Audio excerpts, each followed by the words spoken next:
12 სექტემბერია მაესტროს ახალი ამბების მთავარ გამოშვებას მაკაცინცაძე გაგაცნობს საღამო მშვიდობისა.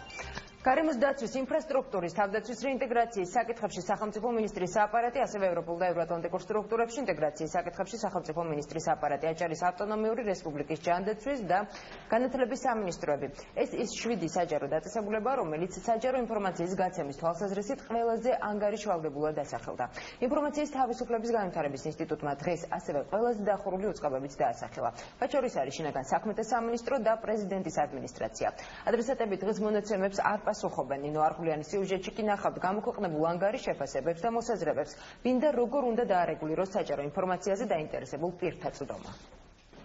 ინფორმაციის თავისუფლების განვითარების ინსტიტუტმა საჯარო დაწესებულებებს შორის 20 გამოარჩია და სიგელით დააჯილდოვა. IDFI-ის მიერ გამართული პრეზენტაცია 2012-2013 წლებს ეხება და საჯარო ინფორმაციის გაცემის მონაცემებს ასახავს. ყველაზე დახურულ ორგანიზაციას ჩვენ წელს ვასახელებთ ეგრეთ წოდებულ SEMEX სამინისტროებიდან არავინ არ სახელდება, თუმცა შემიძლია გითხრათ, რომ სრული შედეგები აქვს შინაგან საქმეთა საქართველოს პრეზიდენტის ადმინისტრაციას და ასევე მთავრობის კანცელარიას. საჯარო ინფორმაციის გაცემისას კომისია შესაბამისი კანონმდებლობით ხელმძღვანელობს და მისი ყველაზე დახურულ დაწესებულებად შეფასება სიმართლეს არ შეესაბამება. ვერ გეტყვით, რომ პრობლემები გვაქვს, იმიტომ რომ მნიშვნელოვნად გაიზარდა პირველ რიგში საჯარო ინფორმაციის მოთხოვნაც და გაცემული პასუხების რაოდენობაც. ანგარიშის პრეზენტაცია მთავრობის ხელმძღვანელმა გახსნა. შედეგები ბიძინა ივანიშვილთან ერთად მინისტრებმა, დეპუტატებმა და არასამთავრობოებმა მოისმინეს. კითხვები არაა დახვეწილი და შესაბამისად არ მოქმედებენ შემსრულებლები. სხვა შემთხვევაში მე აბსოლუტურად მაქვს პრეტენზია, რომ 100-დან 100-ზე პასუხს მიიღებთ თქვენ. თქვენ სავეკულებაში მე მივაქცია ყურადღება, რომ 17% იყო, რომ პასუხი არ გაეცა და მიზეზი გეწერა თქვენ, იმიტომ რომ ამაზე პასუხი არ არსებობს და თქვენ სიტუაციისინებთ, რომ ეს კითხვები ჩაიხსნა. აი აქ არის მხოლოდ პრობლემა დარჩენილი.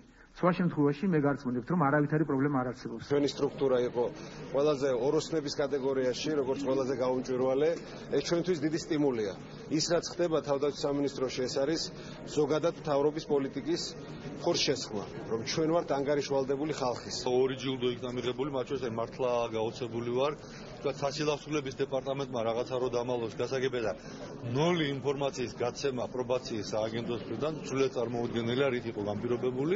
94%-მდე მე მგონი კარგი გაუმჯობესებაა, ის 6% არ ვიცი რა არ გასცეს, ალბათ რაღაცა ტექნიკური იყო.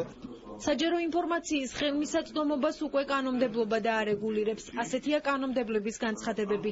თინა ხიდაშელი განმარტავს, რომ შესაბამის ცვლილებათა პაკეტზე მუშაობა თითქმის დასრულებულია. რამე დოკუმენტს იღებს საჯარო დაწესებულება, ის ხომ მას კომპიუტერში ხელით ხო აღარავინ არ წერს. ამიტომ ერთი დამატებითი პროცედურის ჩატარება ჭირდება, რომ უკვე ინტერნეტში განთავსდეს. ეს არ არის დღეს კანონმდებლობით დავალდებულებული და სწორედ ამას ვაპირებთ. გასულ წლებთან შედარებით სიტუაცია გაუმჯობესებულია, თუმცა პრობლემები მაინც რჩება. ღონისძიების ორგანიზატორების ამ შეფასებას სხვა არასამთავრობოების ხელმძღვანელებიც იზიარებენ. დღეისთვის ჯერ კიდევ ახალი ხელისუფლება გასცემს ადვილად იმ ინფორმაციას, რომელიც წინა ხელისუფლების საქმიანობას ეხება.